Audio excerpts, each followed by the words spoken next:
Hello friends, एक बार फिर से स्वागत है आपका एमडीसी एजुकेशन हम के यूट्यूब चैनल पर। साइंस की पिछली क्लास के अंदर हमने विद्युत धारा के बारे में इंट्रोडक्शन किया था कि विद्युत धारा क्या चीज़ होती है, विद्युत धारा का मात्रक क्या है, विद्युत धारा को ज्ञात करना है उसके लिए हम कौन से फॉर्मूलाज का यूज़ करेंगे और कुछ मात्रक पढ़े थे हमने। अब इसी क्रम में आगे हम विद्युत धारा के अंदर पढ़ेंगे, वो है हमारे पास विद्युत विभवांतर। टॉपिक जो हमारे पास कौन सा है, विद्युत विभवांतर का है। अब विद्युत विभवांतर क्या होता है, एकांक आवेश को अनंत में स्थित किसी बिंदु से दूसरे बिंदु तक ले जाने के लिए जो कार्य किया जाता है वो क्या कहलाता है, विद्युत विभवांतर कहलाता है। एकांक आवेश का मतलब यहाँ मैं बात कर रहा हूँ इकाई आवेश की, यानी एक इलेक्ट्रॉन को। जैसे हमारे पास कोई सर्किट है, ये बैटरी लगी हुई है, हमारे पास ये पॉइंट ए है और पॉइंट बी है। हमें इस पॉइंट ए से पॉइंट बी तक इलेक्ट्रॉन को लेके जाना है, यानी आवेश को लेके जाना है। अब इस पॉइंट ए से बी तक हम जब आवेश को लेके जाएंगे तो उस समय हमें कुछ ना कुछ कार्य करना पड़ेगा, और जो हमें कार्य करना पड़ता है वो कार्य क्या कहलाता है, विभवांतर कहलाता है, पोटेंशियल डिफरेंस कहलाता है। तो ध्यान रहेगा, विद्युत विभवांतर किसे कहेंगे। अब विद्युत विभवांतर को बात करते हैं, प्रदर्शित करते हैं हम V से, और विद्युत विभवांतर है उसको ज्ञात किया जाता है, फॉर्मूला यूज करेंगे W/Q। W हमारे पास यहाँ किया गया कार्य है, Q हमारे पास आवेश है। मात्रक की बात करें, कार्य का मात्रक हमारे पास क्या होता है, जूल। आवेश का मात्रक हमारे पास होता है कूलाम। तो विभवांतर का जो मात्रक हो जाएगा जूल बटा कूलाम। और ऐसा ही मात्रक की बात करें तो इसका जो विभवांतर का मात्रक है वो क्या हो जाएगा, वोल्ट हो जाएगा। विभवांतर का मात्रक क्या हो जाएगा, वोल्ट। इसके बाद विद्युत धारा विभवांतर, एक चीज और हम पढ़ेंगे इसके अंदर आगे, वो है प्रतिरोध। वो क्या है, प्रतिरोध। प्रतिरोध क्या होता है कि किसी भी चालक में जब विद्युत धारा प्रवाहित की जाती है तो उसके मार्ग में जो आने वाला अवरोध है वो क्या कहलाता है, प्रतिरोध कहलाता है। तो आगे हम अध्ययन करेंगे इसके अंदर। देखिए, विद्युत विभवांतर के बाद सबसे इंपॉर्टेंट टॉपिक है जिसके अंदर से मैक्सिमम हर बार क्वेश्चन पूछा जाता है, वो इस चैप्टर का क्वेश्चन है आरबीसी के अंदर, ओम का नियम। ओम के नियम के बारे में अध्ययन करेंगे हम।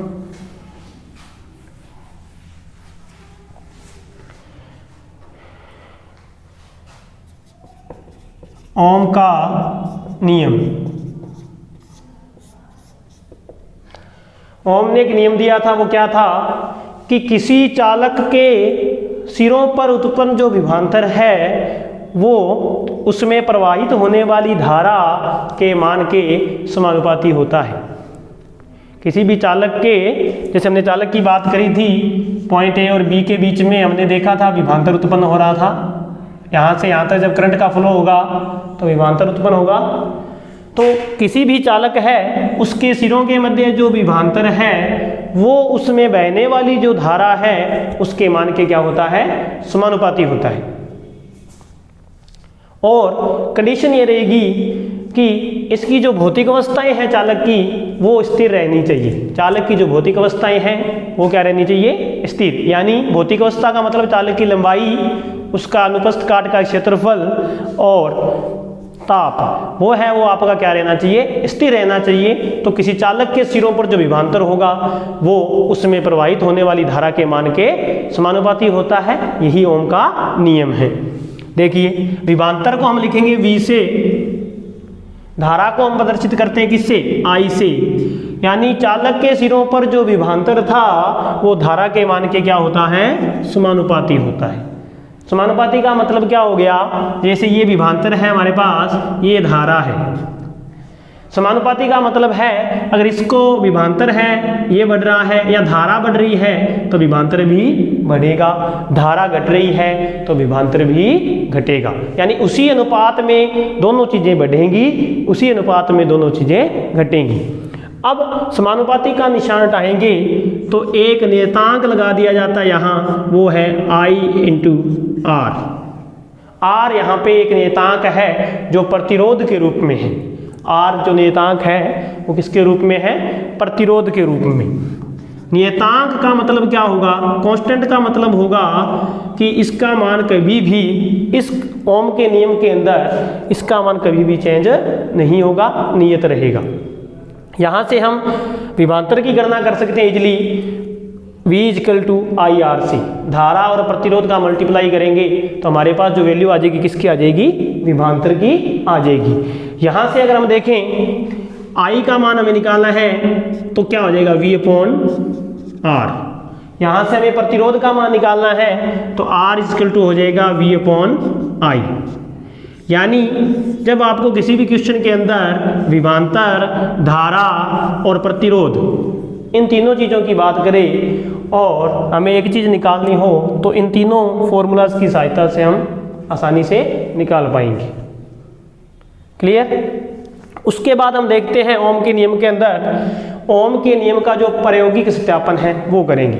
भी ओम ने बताया है कि जो विभवांतर है वो धारा के मान के क्या है, समानुपाती है, तो इसको हम प्रूफ करेंगे कि समानुपाती कैसे है। देखिए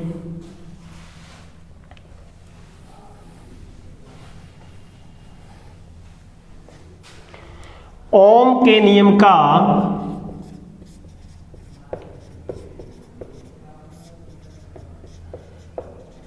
प्रायोगिक सत्यापन। ओम के नियम का प्रायोगिक सत्यापन करेंगे, इसके लिए हमें सबसे पहले इस नियम के लिए जो विद्युत परिपथ है उसको तैयार करेंगे। देखिए विद्युत परिपथ के अंदर क्या होगा, एक बैटरी लगाएंगे, कुंजी,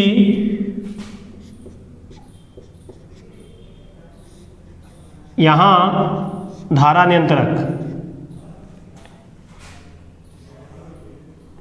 साथ ही इसके साथ जोड़ देंगे एमीटर और यहां कोई चालक जोड़ दिया जाता है P, जो कोई चालक है, इसके साथ जोड़ देंगे हम वोल्ट मीटर को। किसको जोड़ देंगे, वोल्ट मीटर को इसके साथ जोड़ देंगे।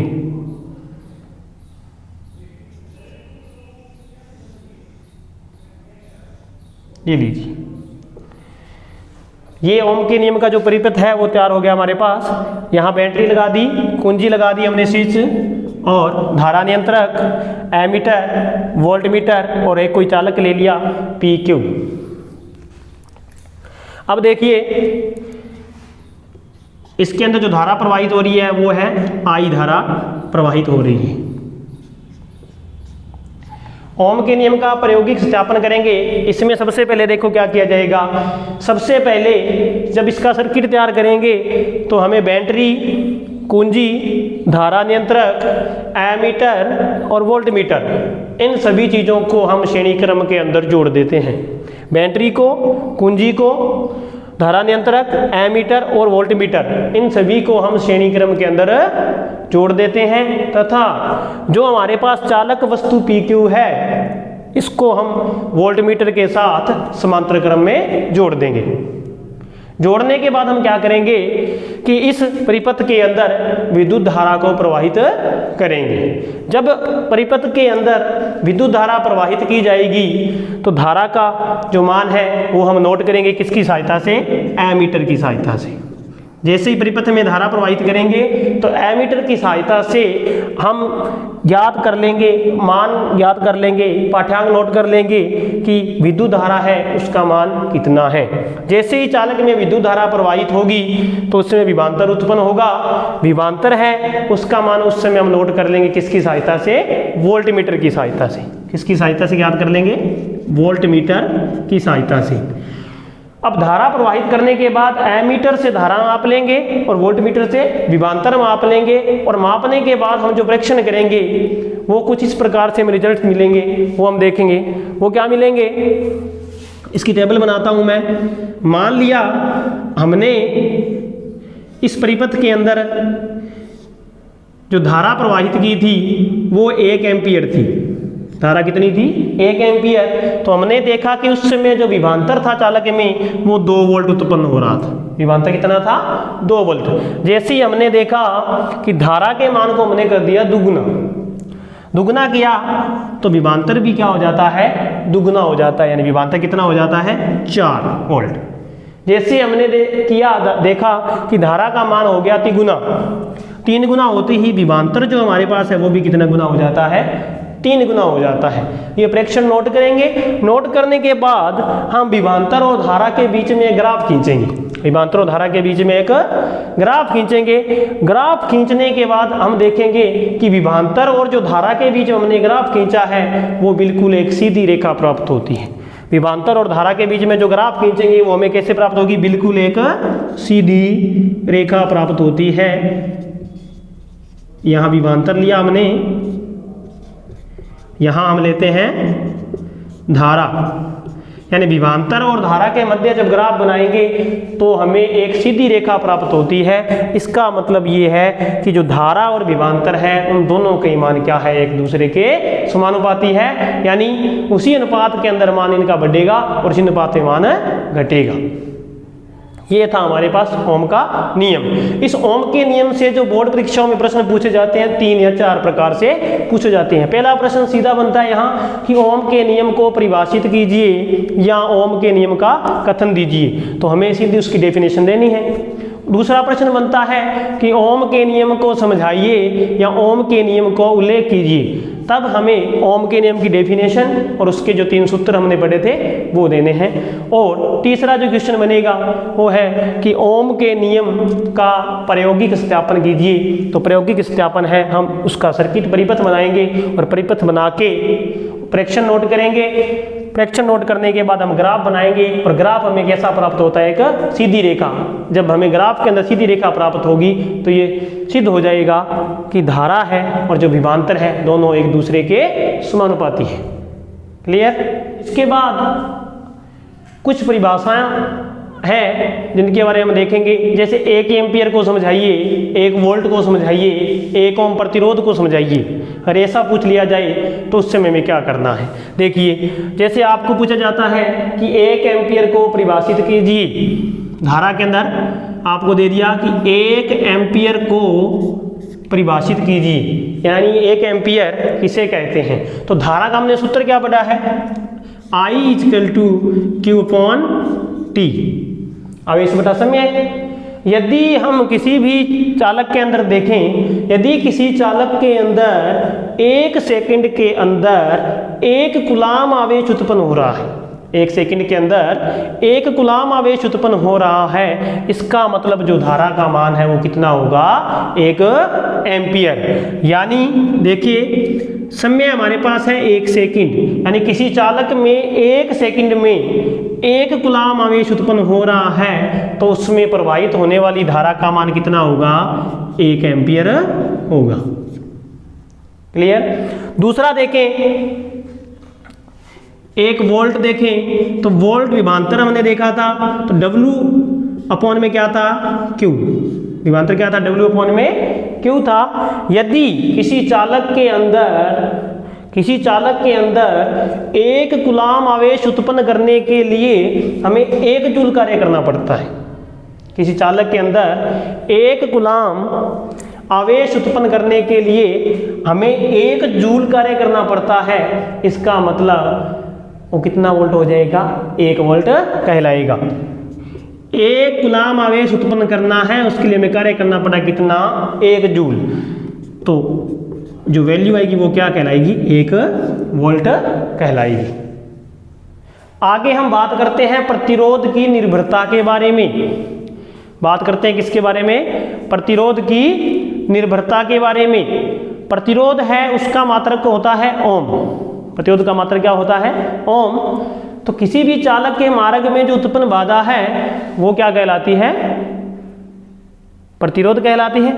अब यहाँ हम बात करते हैं कि किसी भी चालक का जो प्रतिरोध है वो किन किन चीज़ों के ऊपर निर्भर करता है। यानी क्वेश्चन आपके पास आएगा कि समझाइए किसी चालक का प्रतिरोध किन किन कारकों पर निर्भर करता है। किसी चालक का प्रतिरोध किन किन कारकों पर निर्भर करता है। तो इसके लिए आपको एक फॉर्मूला याद करना है छोटा सा, वो है R समानुपाती L अपॉन A। फॉर्मूला क्या रहेगा? R समानुपाती L अपॉन A।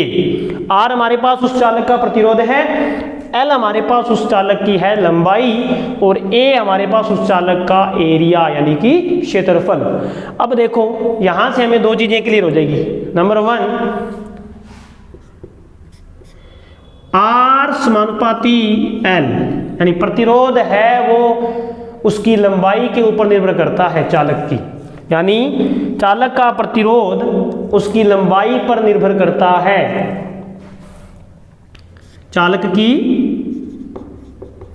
लंबाई पर कैसे निर्भर करेगा? R समानुपाती L। यदि किसी चालक, मान लीजिए आप तार ले लिया हमने, कोई चालक तार, यदि किसी चालक तार की लंबाई अधिक है तो उसका जो प्रतिरोध है वो भी क्या होगा? अधिक होगा। यदि किसी चालक तार की जो लंबाई है वो कम है तो उसका प्रतिरोध भी क्या हो जाएगा? कम। सेकंड देखते हैं,